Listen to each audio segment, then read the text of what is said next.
In Rio 1974, it's journalist Colin Mackenzie trying to stay one step ahead of the police. Scotland Yard had given him 4 days to interview Biggs before they'd swoop.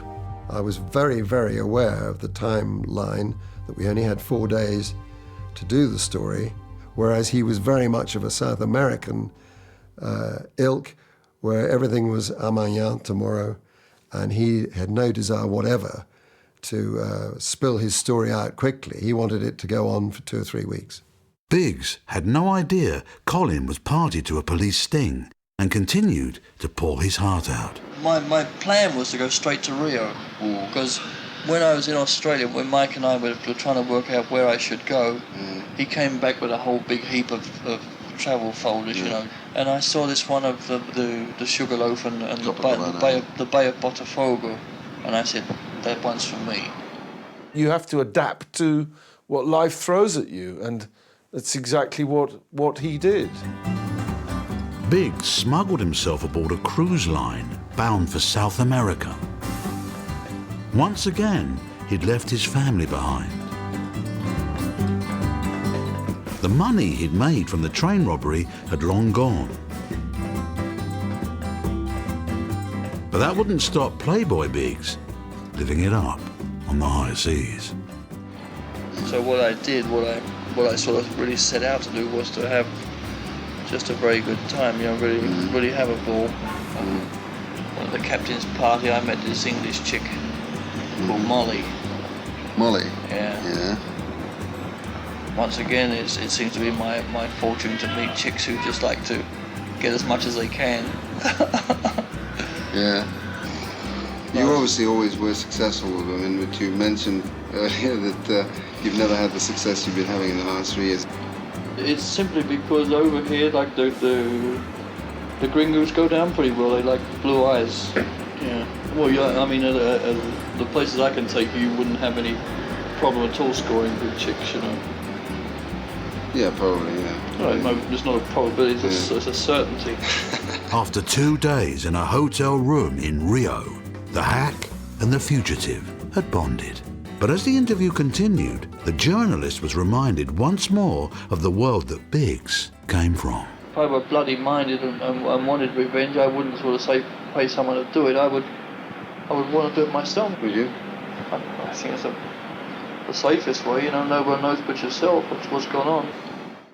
I was quite surprised when Biggs said he'd be prepared to take revenge on somebody who betrayed him himself.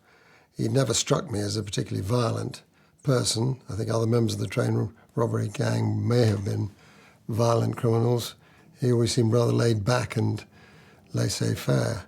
However, this little excerpt reveals the fact that if somebody upset him enough, he would be prepared to do it himself. I mean, if they get a smell that somebody has grassed them up or whatever, or grassed somebody else up, they'd be knocking on the door, you know, and that may be the last breath of air they take when they open it, because that's how they carry on. Yeah. Might be Constantine. No? Hello? Sexy? Yes? Yes? Yeah, we've got a few minutes to go, that's all. If you come down here in 10 minutes, we'll be all ready to sort of... All right, Con. See you, mate. By the end of their second day together, Colin was thrilled with the material he was recording.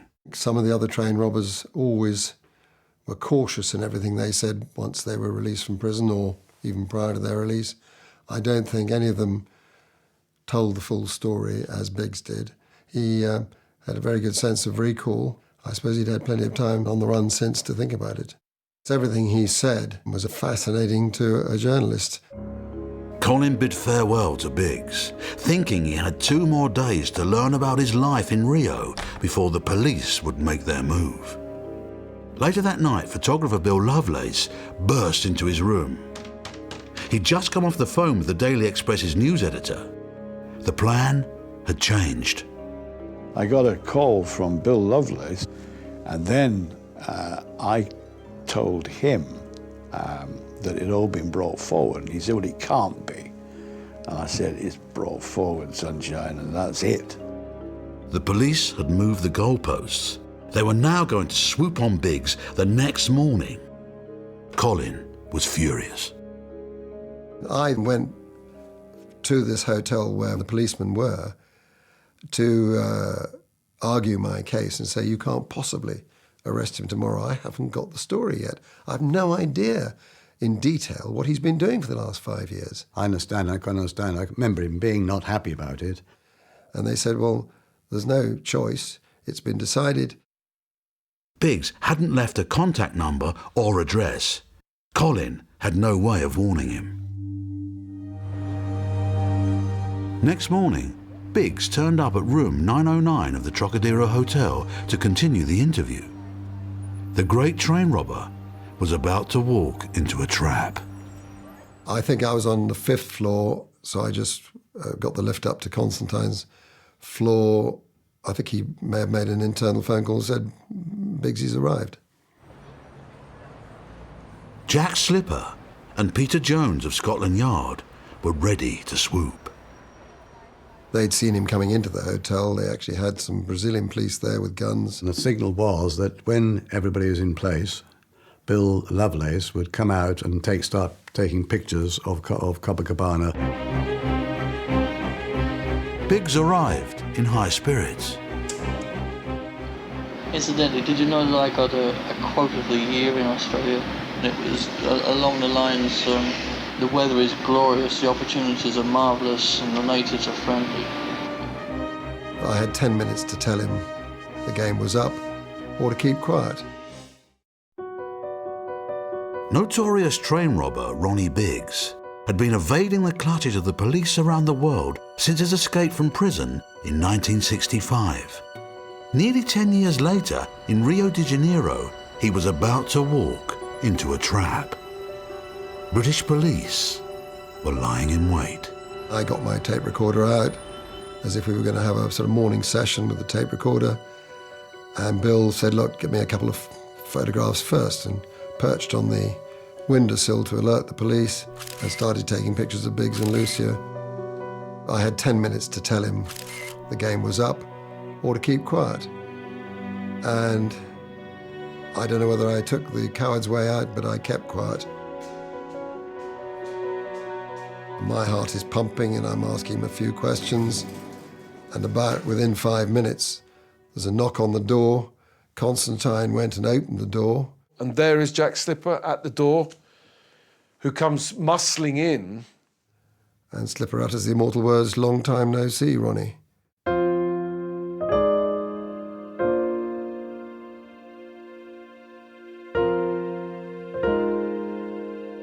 After almost 10 years, Scotland Yard finally nailed their man. Biggs was very upset indeed. He was like, well, I don't know, shaking, yeah. Both Bill Lovelace and I felt we'd betrayed Biggs by allowing the arrest to take place and not giving him the choice of escaping within Brazil or deciding to give himself up. It was an exciting moment. It was an arrest which is going to be talked about for years. We were happy we'd done our job. Now it was Express journalist Colin Mackenzie's time to do his job. His editor was interested in only one story: the arrest of Ronnie Biggs. When I phoned the office in order to file my story, there was an air of euphoria down the other end of the phone, which I simply couldn't match myself. I felt still deeply shocked about what had happened. The story Colin didn't want to write went global. The world's media scrambled to Rio. The story broke in London, and as always, they said, Mike, get yourself on the first available plane to Rio de Janeiro. It was a circus. It was an absolute circus. But this was one circus about to leave town without its star turn. Ronnie Biggs, escapologist, had one more trick up his sleeve. They had expected to fly back on the Sunday with Biggs in handcuffs to Heathrow in London, and they were clearly going to leave empty-handed. The rabbit Biggs pulled out of a hat was a love child by a Brazilian girlfriend. If Biggs was going to be the father of a Brazilian child, there was more than a even money chance he was going to be allowed to stay in the country. Somehow or other, he always managed to find a way out of getting in a tight corner. It was quite clear that there was going to be no quick decisions by the Brazilian judiciary or the Brazilian police. And so Slipper and Jones got the Sunday plane back to London. I do actually recall sort of being at the head of the pack at that stage with a microphone which I thrust as close to his mouth as I possibly could and said to him, you know, Chief Superintendent, are you taking Ronnie Biggs home with you on the plane tonight? And in a very, very dejected voice, he said, no. Off he went. We couldn't forcibly bring him back if they said you can't go, and they can't, and that's what they said, you know. Biggs was no longer in hiding. After 4 years apart, loyal wife Charmian again followed her man to another continent. But their first moment together was hijacked by the press. I've led an honest life for the past 8 years, and I have worked and established myself as a reliable and good tradesman in Brazil. I have a great number of friends here who have faith in me and what I can do. And perhaps I could continue that life if I could obtain Brazilian citizenship. It was an extraordinary event because Charmian wasn't expecting there to be a press conference. She just thought she was meeting her husband for the first time in 4 or 5 years. And she just dissolved into floods of tears. I'm tempted to ask you, if I may, that the whole thing seems to now to be a terrible mess for you. This whole 8-year episode. Is that true? That's putting it mildly, a terrible mess. Do you wish that it had never happened? Of course. That goes without saying.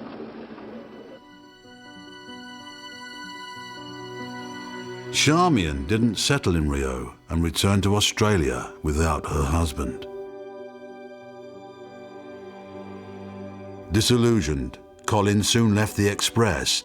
He put the Biggs tapes into storage. It was the scoop that never was. Biggs remained in Rio, legally untouchable for another 27 years.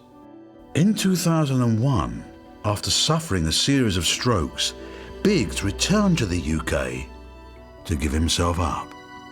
And he was very ill. He was very ill. He couldn't really walk very well. He did, but he was all lopsided. He couldn't talk and he couldn't write. After 36 years on the run, Biggs was finally back behind bars. He served a further 8 years before being released in 2009 on compassionate grounds. I think it's time, 37 years after the event, to be completely frank and open about what happened on this story. Sadly, he's had 3 serious strokes. He can't speak. It is possible I could apologise. Maybe this is, in a way, the apology, and I hope he'll be able to see the documentary that we're doing. The Biggs tapes tell the story of one of the world's most wanted men, a career criminal who took part in one of the 20th century's legendary crimes, stealing today's equivalent of £45 million. But his biggest revelation in these tapes is that it simply hadn't been worth it. But I do not believe that the money brought us any happiness at all. It has destroyed our lives.